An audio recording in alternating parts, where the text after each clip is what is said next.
죄송하지만 잠깐만 태워주실 수 있을까요? 여자의 목소리는 떨리고 있었습니다.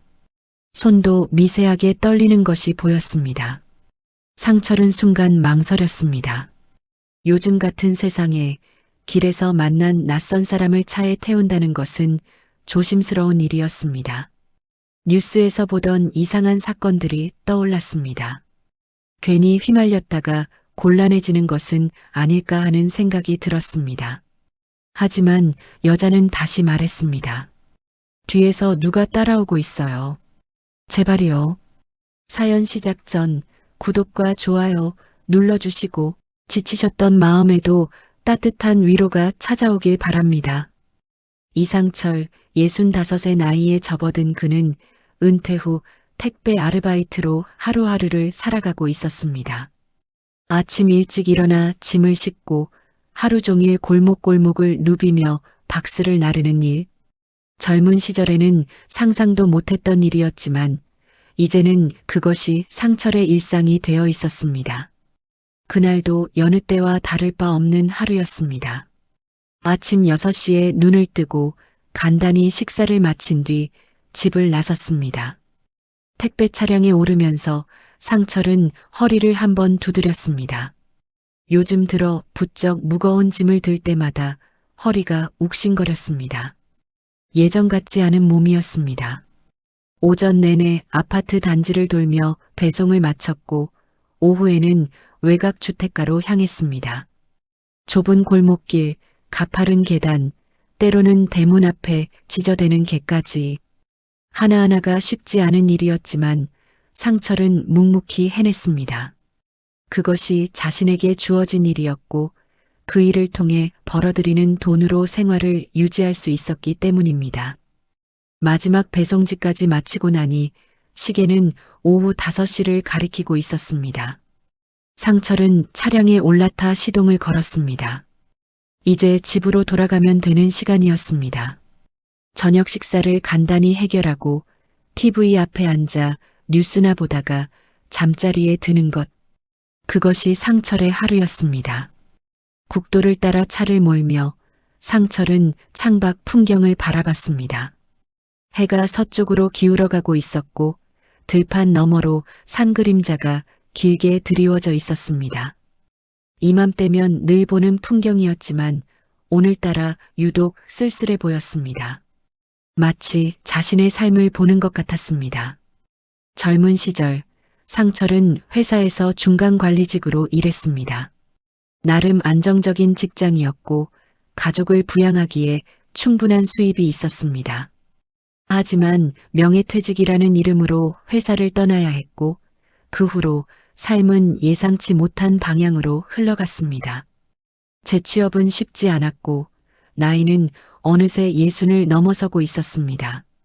아내는 몇 년 전 세상을 떠났고 자식들은 각자의 삶을 살며 타지에서 바쁘게 지내고 있었습니다.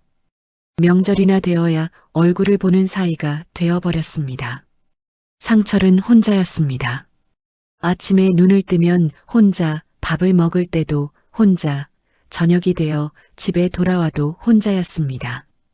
그런 생각을 하며 차를 몰고 있을 때였습니다. 국도 옆 인적이 드문 갓길에 한 여자가 서 있는 것이 보였습니다. 상철은 속도를 줄였습니다. 이상했습니다. 이 시간, 이 장소에 사람이 서 있다는 것 자체가 낯선 광경이었습니다. 여자는 30대 중반쯤으로 보였습니다. 깔끔한 재킷 차림이었지만 어딘가 어수선한 느낌이었습니다. 머리카락 몇 가닥이 얼굴에 붙어 있었고 가방을 한 손으로 꼭 쥐고 있었습니다. 그리고 무엇보다 숨을 가쁘게 몰아쉬고 있었습니다. 상철이 차를 멈추자 여자는 빠르게 다가왔습니다. 창문을 두드리는 소리가 들렸고 상철은 조심스럽게 창문을 내렸습니다. 죄송해요. 잠깐만 태워주실 수 있을까요? 여자의 목소리는 떨리고 있었습니다. 손도 미세하게 떨리는 것이 보였습니다. 상철은 순간 망설였습니다. 요즘 같은 세상에 길에서 만난 낯선 사람을 차에 태운다는 것은 조심스러운 일이었습니다. 뉴스에서 보던 이상한 사건들이 떠올랐습니다. 괜히 휘말렸다가 곤란해지는 것은 아닐까 하는 생각이 들었습니다. 하지만 여자는 다시 말했습니다. 뒤에서 누가 따라오고 있어요. 제발이요. 그 말에 상철은 백미러를 통해 뒤를 확인했습니다. 멀리 검은색 승용차 한 대가 천천히 이쪽으로 다가오고 있는 것이 보였습니다. 여자의 얼굴에는 진짜 두려움이 어려 있었습니다. 상철은 잠시 고민했습니다. 마치 예전 시골길에서 버스를 놓친 사람을 태워주던 시절이 떠올랐습니다. 그때는 서로가 서로를 도우며 살았던 시대였습니다. 지금은 그런 시대가 아니라는 것을 잘 알고 있었지만 상철은 결국 문을 열어주었습니다. 빨리 타세요. 여자는 재빨리 조수석 문을 열고 차에 올라탔습니다. 문이 닫히는 순간 상철은 재빨리 차를 출발시켰습니다. 백미러로 보니 검은 차량은 여전히 뒤쪽에 있었지만 거리를 유지하며 따라오고 있었습니다. 감사합니다. 정말 감사합니다. 여자는 숨을 고르며 말했습니다. 상철은 묵묵히 운전에 집중했습니다. 여자를 흘끗 보니 그녀는 가방을 무릎 위에 올려놓고 창밖을 주시하고 있었습니다. 긴장한 것처럼 보였습니다. 몇 분이 흘렀습니다. 차 안은 침묵으로 가득했습니다. 상철은 어디로 가야 할지 몰랐지만 일단 사람이 많은 곳으로 가는 것이 좋겠다고 생각했습니다. 시내 방향으로 핸들을 틀었습니다. 그런데 이상한 일이 벌어졌습니다. 숨을 가쁘게 몰아쉬던 여자의 호흡이 거짓말처럼 차분해졌습니다. 떨리던 손도 어느새 가지런히 무릎 위에 놓였습니다. 여자는 백미러를 한번 확인하더니 천천히 고개를 돌려 상철을 응시했습니다. 운전이 아주 능숙하시네요. 이상철 씨. 상철은 순간 귀를 의심했습니다. 처음 보는 여자가 자신의 이름을 알고 있었습니다. 등골이 서늘해지는 기분이었습니다. 당신, 내 이름을 어떻게 해? 상철이 당황하여 묻자 여자는 차분하고 건조한 목소리로 말을 이었습니다. 20년 전 태영건설 자재관리 팀장이셨죠? 회사 비리를 알고도 가족 때문에 침묵하셨던 일. 그것 때문에 평생을 죄책감 속에 사셨다는 것도 압니다. 그 순간 상철은 심장이 덜컥 내려앉는 것 같았습니다. 핸들을 쥔 손이 하얗게 질렸습니다. 그것은 누구에게도 말하지 않은 상철의 가슴 깊은 곳에 박힌 가시 같은 기억이었습니다. 당신 누굽니까? 대체 그걸 어떻게 해? 상철의 목소리가 떨렸습니다. 여자는 조금도 동요하지 않고 대답했습니다. 놀라게 해드려 죄송합니다. 하지만 당신이 적합한 협조자인지 확인해야 했습니다. 20년 전은 상철에게 그다지 떠올리고 싶지 않은 시절이었습니다. 회사에서 일하던 마지막 몇 년 여러 가지 일들이 있었습니다. 복잡한 일들이었습니다.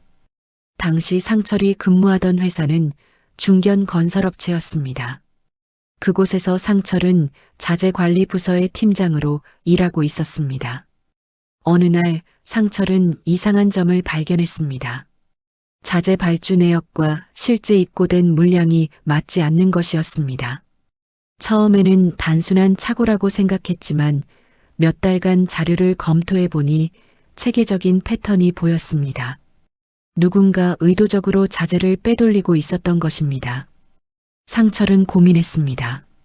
이 사실을 보고해야 할지 아니면 모른 척 넘어가야 할지. 당시 회사는 큰 프로젝트를 앞두고 있었고 이런 문제가 불거지면 회사 전체가 흔들릴 수도 있었습니다. 게다가 그 일에 연루된 사람이 상철의 직속 상사였기 때문에 더욱 조심스러울 수밖에 없었습니다. 결국 상철은 아무 말도 하지 않았습니다. 가족을 생각했기 때문이었습니다. 당시 큰아들은 대학에 다니고 있었고 작은 딸은 고등학생이었습니다. 집에는 대출금도 남아 있었습니다. 만약 문제를 제기했다가 회사에서 밀려나게 되면 가족을 어떻게 부양할지 막막했습니다. 몇 년 후 그 일은 결국 드러났습니다. 하지만 상철이 아닌 다른 경로를 통해서였습니다. 회사는 큰 스캔들에 휩싸였고 여러 사람이 책임을 지고 물러났습니다. 상철도 그때 명예퇴직을 하게 되었습니다. 직접적으로 연루되지는 않았지만 그 부서에 있었다는 이유만으로 책임에서 자유로울 수 없었습니다. 그 일은 상철에게 오랫동안 후회로 남았습니다. 만약 그때 용기를 냈더라면 어땠을까? 적어도 양심에 거리낌 없이 살 수 있지 않았을까? 하지만 이미 지나간 일이었고 되돌릴 수 없었습니다. 내 뒷조사라도 한 거요? 제가 한 게 아닙니다. 여자는 가방에서 태블릿 PC를 꺼내 상철 쪽으로 화면을 돌려주었습니다. 운전 중이라 자세히 볼 수는 없었지만 화면에는 상철의 사진과 가족관계, 그리고 심리분석 과거 직장 내 비리 방조로 인한 부채의식 강함, 정의로운 상황에 개입하려는 보상 심리 있음이라는 문구가 붉은 글씨로 적혀 있었습니다. 뒤따라오는 놈들, 당신들이 생각하는 단순한 사기꾼이 아니에요. 놈들은 타깃을 정하면 그 사람의 과거, 트라우마, 숨기고 싶은 약점까지 전부 수집합니다. 그걸 이용해 협박하거나 반대로 정의심을 자극해 사기극에 끌어들이죠. 여자가 화면을 끄며 덧붙였습니다.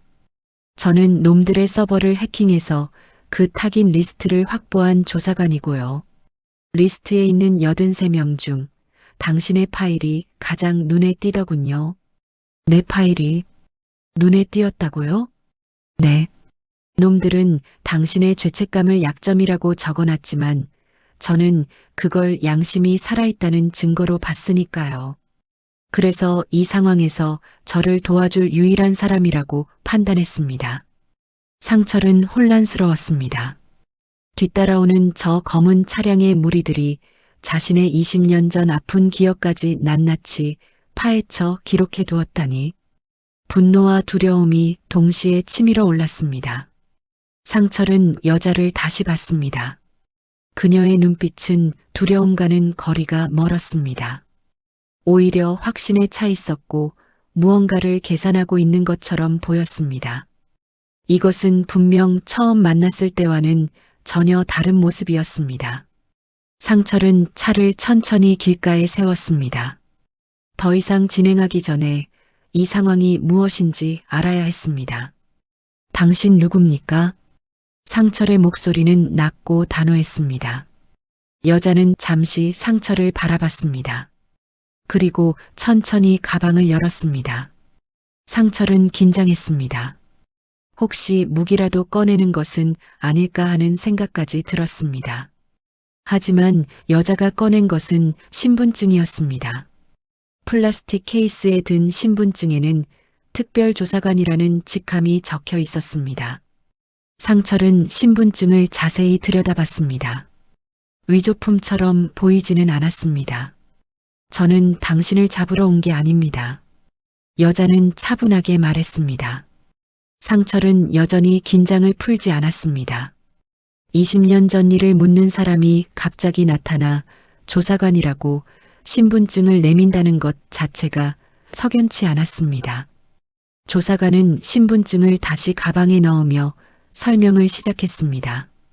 이 근처에서 노인을 상대로 한 사기 조직이 활동 중입니다. 상철은 그 말을 듣고 잠시 멈칫했습니다. 사기 조직? 요즘 뉴스에서 종종 들리는 이야기였습니다. 보이스피싱, 투자 사기, 각종 명목으로 노인들의 재산을 노리는 범죄들이 늘어나고 있다는 것을 상철도 알고 있었습니다. 그리고 당신 차를 따라오던 차량, 그 조직의 차예요. 조사관은 백미러를 가리켰습니다. 상철은 다시 뒤를 돌아봤습니다. 검은 승용차는 여전히 일정한 거리를 두고 멈춰 있었습니다. 너무 가깝지도 너무 멀지도 않은 거리였습니다. 마치 감시하듯이 말입니다. 아까부터 계속 제 차를 따라온 겁니까? 상철은 소름이 돋는 것을 느꼈습니다. 자신도 모르는 사이에 누군가에게 미행당하고 있었다는 사실이 믿기지 않았습니다. 조사관은 고개를 끄덕였습니다. 정확히는 당신만을 따라온 건 아닙니다. 이 지역에서 혼자 사는 노인분들, 택배나 배달 일을 하시는 분들을 무작위로 추적하고 있었어요. 패턴을 파악하기 위해서요. 상철은 점점 더 불안해졌습니다. 이것이 무슨 의미인지 이해가 되기 시작했습니다. 혼자 사는 노인, 택배 일을 하며 매일 같은 루트를 도는 사람. 그들의 생활 패턴을 파악하면 언제 집이 비어 있는지, 얼마나 돈을 벌어들이는지, 혹은 어떤 방식으로 접근해야 할지를 알 수 있다는 것이었습니다. 조사관은 다시 가방을 열었습니다. 이번에는 서류 몇 장을 꺼냈습니다. 상철은 서류를 건네받아 펼쳐봤습니다. 거기에는 여러 사람들의 사진과 정보가 적혀 있었습니다. 나이는 대부분 60에서 70대였고 직업란에는 택배기사, 음식배달, 청소용역 같은 단어들이 보였습니다. 이분들 모두 지난 6개월 동안 이 조직의 표적이 되었던 분들입니다. 조사관의 설명이 계속되었습니다. 상철은 서류를 넘겨가며 하나하나 확인했습니다. 그 중에는 얼굴이 익숙한 사람도 있었습니다. 동네에서 한두 번 본 적이 있는 어르신들이었습니다. 일부는 실제로 피해를 입었습니다. 전 재산을 잃은 분도 계시고 빚까지 지게 된 분도 있습니다. 상철은 얼마 전 들었던 소식이 떠올랐습니다. 동네 어르신 한 분이 갑자기 쓰러져서 병원에 실려갔다는 이야기였습니다. 처음에는 그냥 건강이 안 좋아서 그런 줄 알았는데 나중에 들어보니 사기를 당해 전 재산을 잃고 충격을 받았다는 것이었습니다. 평생 모은 돈이 하루아침에 사라져버렸다는 이야기였습니다. 그 어르신은 김영수라는 분이었습니다. 70이 넘은 나이에도 새벽 시장에 나가 좌판을 벌여 생계를 이어가던 분이었습니다. 상철도 가끔 아침 일찍 일을 나갈 때 영수를 마주쳤습니다. 서로 가벼운 인사를 나누는 사이였습니다. 영수는 젊은 시절 공장에서 일했습니다. 평생을 기계 앞에서 보냈고 밤낮 없이 일하며 가족을 부양했습니다. 은퇴 후에도 쉬지 못했습니다. 연금만으로는 생활이 빠듯했기 때문에 새벽 시장에 나가 채소와 과일을 팔았습니다. 비가 오나 눈이 오나 빠지지 않고 나갔습니다. 그렇게 모은 돈이 3천만 원 정도 되었다고 했습니다. 영수에게는 큰 돈이었습니다. 아프면 병원에 갈 수 있고 자식들에게 손 벌리지 않고 살 수 있는 돈이었습니다.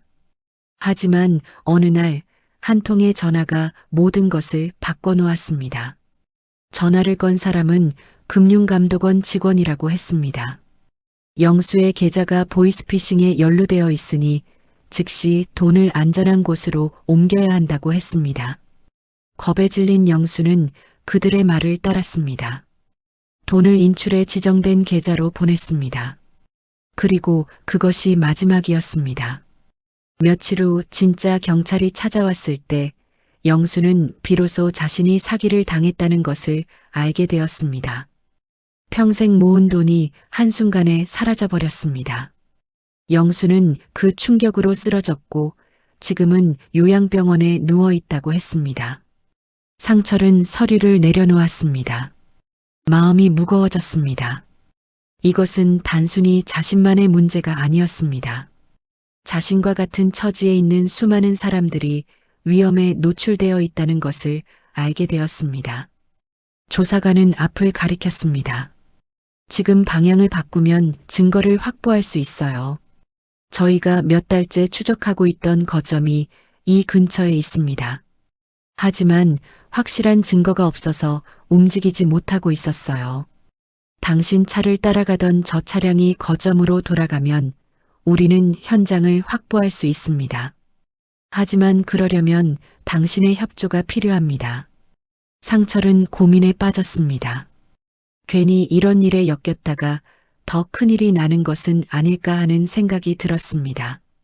자신은 그저 조용히 살고 싶었을 뿐이었습니다.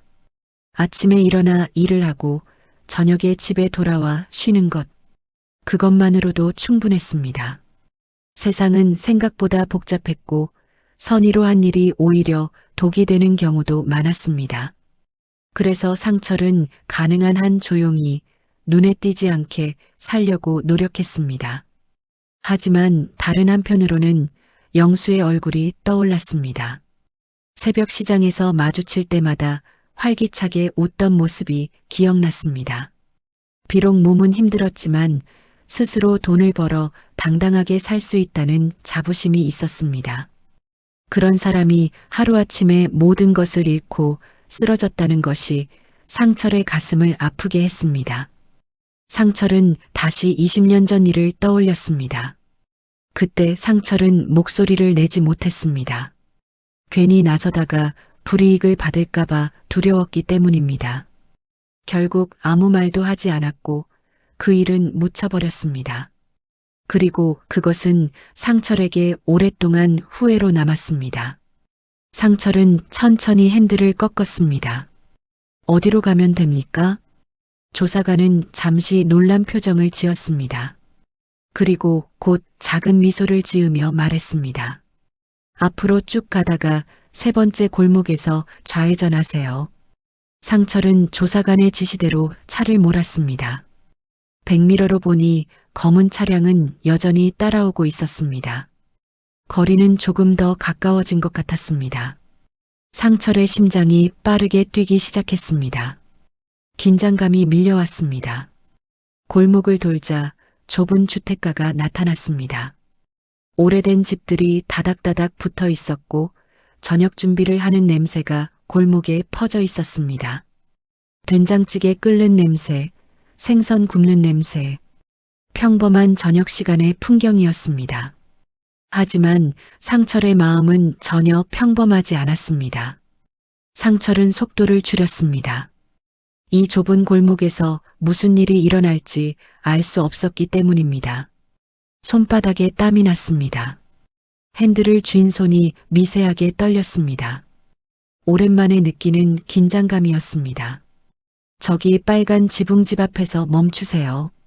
조사관이 가리킨 곳에는 2층짜리 낡은 주택이 있었습니다. 외관은 평범해 보였지만 1층 창문에는 커튼이 쳐져 있어 안이 전혀 보이지 않았습니다. 대문도 굳게 닫혀 있었고 마당에는 잡초가 자라고 있었습니다. 오랫동안 사람이 드나들지 않은 것처럼 보였지만 어딘가 인위적으로 꾸민 듯한 느낌도 들었습니다. 상철은 차를 세웠습니다. 엔진 소리가 멈추자 주변이 더욱 조용해졌습니다. 멀리서 개 짖는 소리가 들렸고 어디선가 아이들이 노는 소리도 들렸습니다. 평범한 동네의 평범한 저녁이었습니다. 검은 차량도 뒤에서 멈춰 섰습니다. 상철은 백미러로 그 차를 주시했습니다.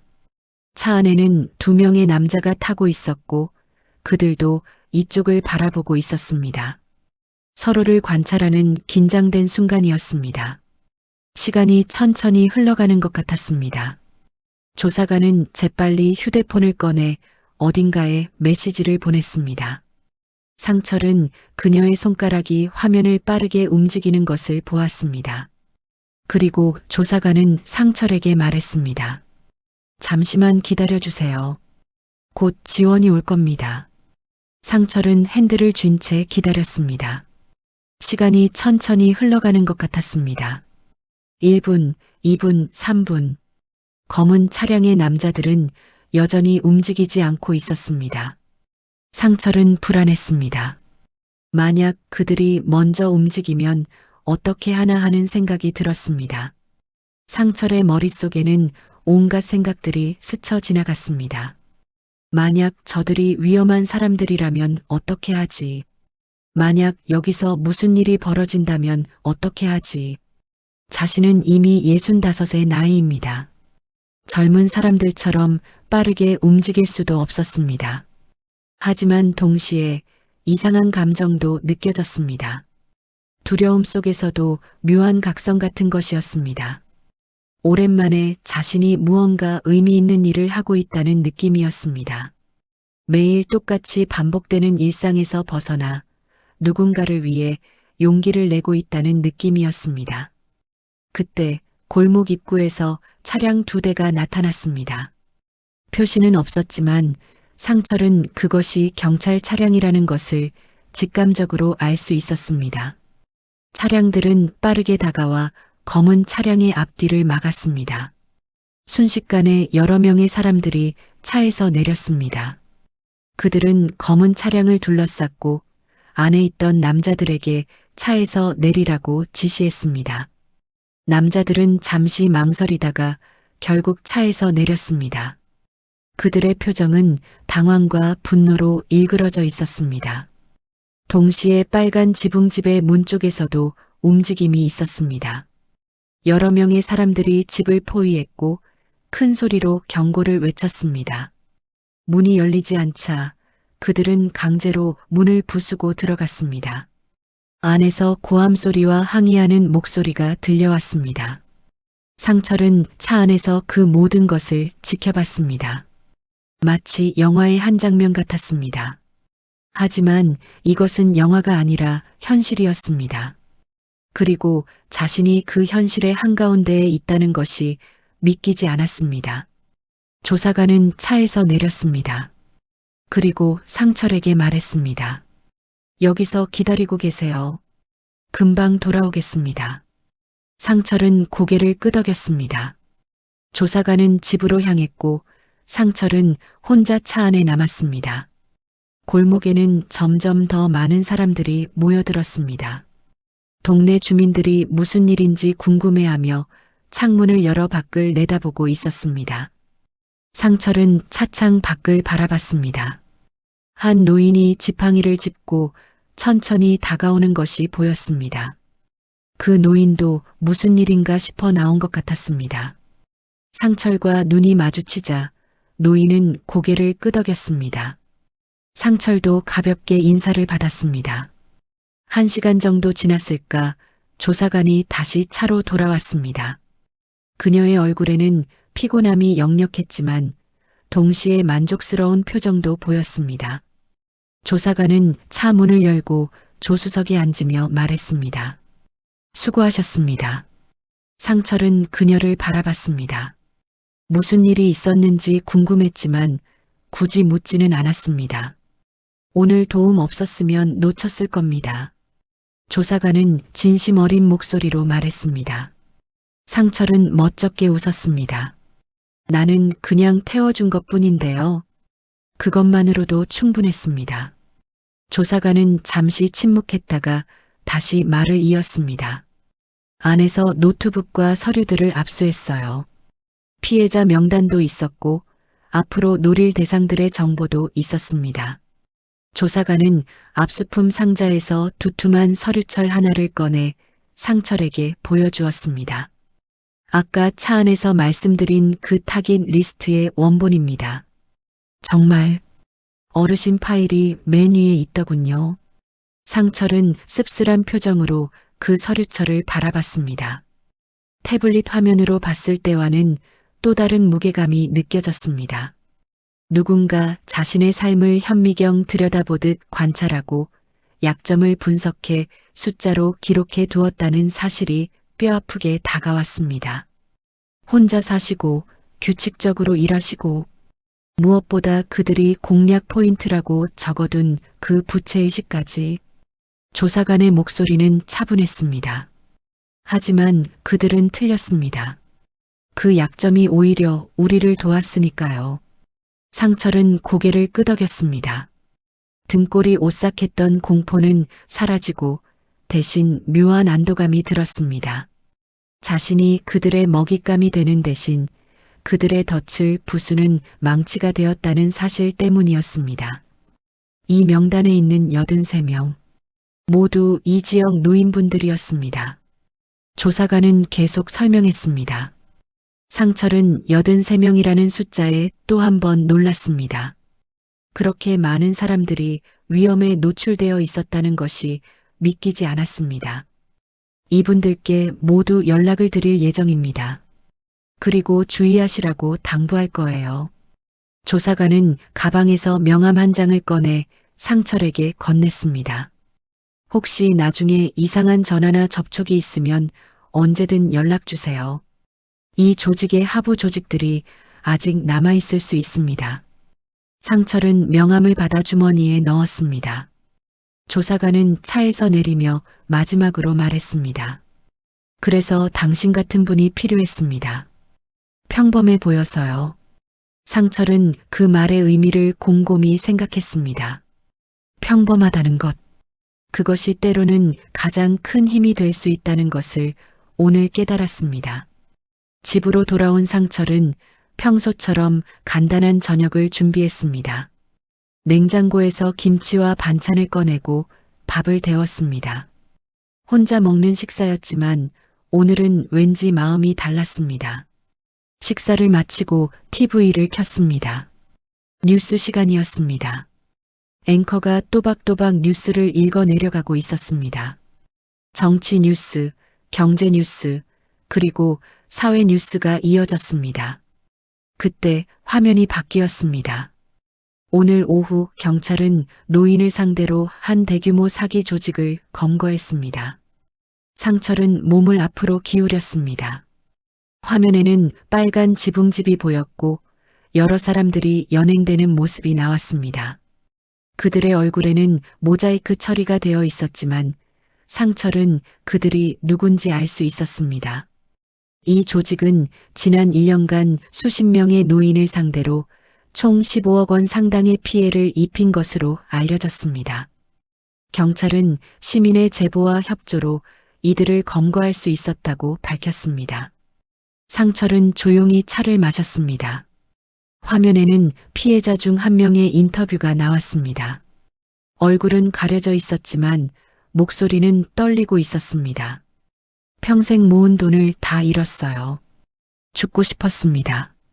그런데 이렇게 잡혔다니 정말 고맙습니다. 상철은 가슴이 뭉클해지는 것을 느꼈습니다. 자신의 작은 선택이 이런 결과를 만들어낼 줄은 몰랐습니다. 단지 문을 열어준 것뿐이었는데 그것이 누군가에게는 큰 의미가 되었습니다. 뉴스가 끝나고 상철은 TV를 껐습니다. 집안은 다시 조용해졌습니다. 하지만 오늘의 고요함은 어제의 고요함과 달랐습니다. 무언가 채워진 듯한 느낌이었습니다. 상철은 침대에 누워 천장을 바라봤습니다. 오늘 하루가 주마등처럼 스쳐 지나갔습니다. 평범하게 시작된 하루였는데 전혀 예상치 못한 방향으로 흘러갔습니다. 문득 20년 전 일이 다시 떠올랐습니다. 그때 용기를 내지 못했던 자신, 침묵으로 일관했던 자신, 그것이 오랫동안 후회로 남았습니다. 하지만 오늘 상철은 다른 선택을 했습니다. 두려웠지만 문을 열어줬습니다. 불안했지만 협조했습니다. 그것이 과거의 후회를 완전히 지울 수는 없었습니다. 하지만 적어도 오늘은 올바른 선택을 했다는 위안을 얻었습니다. 그리고 그것만으로도 충분했습니다. 상철은 눈을 감았습니다. 내일도 아침 일찍 일어나야 했습니다. 택배를 싣고 골목골목을 돌며 배송을 해야 했습니다. 평범한 일상이 다시 시작될 것입니다. 하지만 이제 상철은 알았습니다. 평범한 일상 속에서도 의미 있는 순간들이 있다는 것을, 작은 선택이 큰 변화를 만들 수 있다는 것을, 그리고 나이가 들었다고 해서 세상에 기여할 수 없는 것은 아니라는 것을. 며칠이 지났습니다. 상철은 다시 일상으로 돌아갔습니다. 아침에 일어나 택배 차량에 올랐고 익숙한 길을 따라 배송을 시작했습니다. 모든 것이 예전과 같았습니다. 하지만 상철의 마음은 조금 달랐습니다. 배송을 하던 중 한 아파트 단지에 도착했습니다. 엘리베이터를 기다리며 서 있는데 옆에 한 할머니가 서 계셨습니다. 손에는 장바구니를 들고 계셨고 걸음이 불편해 보였습니다. 어디까지 가세요? 상철이 물었습니다. 할머니는 미소를 지으며 대답했습니다. 5층이에요. 저도 5층 갑니다. 같이 가시죠. 엘리베이터 안에서 할머니는 말을 걸었습니다. 요즘 택배 일하시는 분들 정말 고생이 많으세요. 우리 같은 늙은이들 때문에. 아닙니다. 제 일인걸요. 그래도 고맙죠. 요즘 같은 세상에 이렇게 성실하게 일하시는 분들이 계셔서. 할머니의 말에 상철은 괜히 기분이 좋아졌습니다. 5층에 도착해 할머니를 먼저 내려드리고 상철은 배송할 집으로 향했습니다. 배송을 마치고 나오는데 복도에서 할머니를 다시 만났습니다. 할머니는 집 문 앞에서 열쇠를 찾느라 가방을 뒤지고 계셨습니다. 못 찾으세요? 아, 여기 있네요. 나이 들으니 깜빡깜빡해서. 할머니는 겨우 열쇠를 찾아 문을 열었습니다. 그리고 상철을 돌아보며 말했습니다. 수고하세요. 조심해서 다니시고요. 할머니도 건강하세요. 작은 대화였지만 상철은 마음이 따뜻해지는 것을 느꼈습니다. 이런 작은 순간들이 쌓여 삶을 이루는 것이었습니다. 며칠 후 상철은 우편물 한 통을 받았습니다. 발신인은 경찰청이었습니다. 상철은 조심스럽게 봉투를 열었습니다. 안에는 감사패와 함께 짧은 편지가 들어 있었습니다. 시민 이상철님의 용기 있는 협조로 많은 시민들을 보호할 수 있었습니다. 진심으로 감사드립니다. 상철은 감사패를 천천히 만져봤습니다. 무겁지도 화려하지도 않은 간단한 감사패였습니다. 하지만 상철에게는 그 어떤 상보다 의미 있게 느껴졌습니다. 상철은 감사패를 거실 선반에 조심스럽게 놓았습니다. 아내의 사진 옆이었습니다. 만약 아내가 살아있었다면 이 일을 어떻게 생각했을까? 아마 자랑스러워했을 것입니다. 그날 저녁 상철은 오랜만에 큰아들에게 전화를 걸었습니다. 벨이 몇 번 울리고 아들이 받았습니다. 아버지, 무슨 일이세요? 아니, 그냥 안부 전화야. 아, 네. 저는 잘 지내고 있어요. 아버지는요? 나도 잘 지낸다. 일도 잘하고 있고. 짧은 대화였지만 아들의 목소리를 듣는 것만으로도 상철은 위안이 되었습니다. 전화를 끊고 나서 상철은 생각했습니다. 다음에는 직접 찾아가 볼까? 손주들 얼굴도 보고. 그렇게 1년이 흘렀습니다. 상철은 여전히 택배 일을 하고 있었고 주말에는 봉사활동을 했습니다. 가끔 아들 가족이 찾아왔고 동네 사람들과도 가벼운 인사를 나누며 지냈습니다. 어느 날 상철은 우연히 영수를 만났습니다. 그 어르신 사기를 당해 쓰러졌던 분이었습니다. 영수는 요양병원에서 나와 다시 집으로 돌아왔다고 했습니다. 어르신 많이 좋아지셨네요. 그래, 이렇게라도 돌아다닐 수 있으니 다행이지. 영수는 많이 야위었지만 눈빛은 예전보다 밝아 보였습니다. 그 사람들 잡혔다면서요? 뉴스에서 봤어요. 네, 다 잡혔어요. 다행이야. 나 같은 피해자가 더 생기지 않아서.